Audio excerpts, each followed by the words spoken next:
fais toujours des films sur les gens qu'on met de côté pour les mettre au centre de l'écran, quoi. C'est le sens que ça a pour moi de faire du cinéma, parce que je m'identifie à eux, quoi.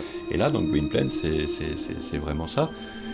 C'est un adolescent, c'est quelqu'un qui découvre la vie, qui n'a pas les clés et tout du mécanisme de la société, donc ça, c'était le plus important.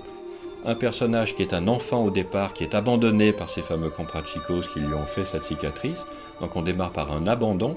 Après, ce petit garçon erre dans une tempête de neige, il est perdu, il tombe sur une femme qui est morte, avec dans ses bras une petite fille encore vivante qu'il recueille. Et tous les deux sont ensuite recueillis par Ursus, ce saltimbanque très généreux, et qui va, avec eux, finalement, former une petite famille. Comment tu t'appelles? Gwynplaine. Les gens sont pas forcément méchants, tu sais, ils sont dangereux quand ils ont peur. C'est tout ce qui est différent d'eux, ça leur fait peur. Gwynplaine, c'est un gamin qui est fragile, qui est naïf. Je crois que c'est dû au fait aussi qu'il ait les yeux de Dea, qu'il ne peut pas voir, donc il est habitué de lui décrire ce qu'il y a autour de lui, donc d'être attentif à chaque détail. Je le ressens comme quelqu'un qui cherche à être pris au sérieux, à être aimé.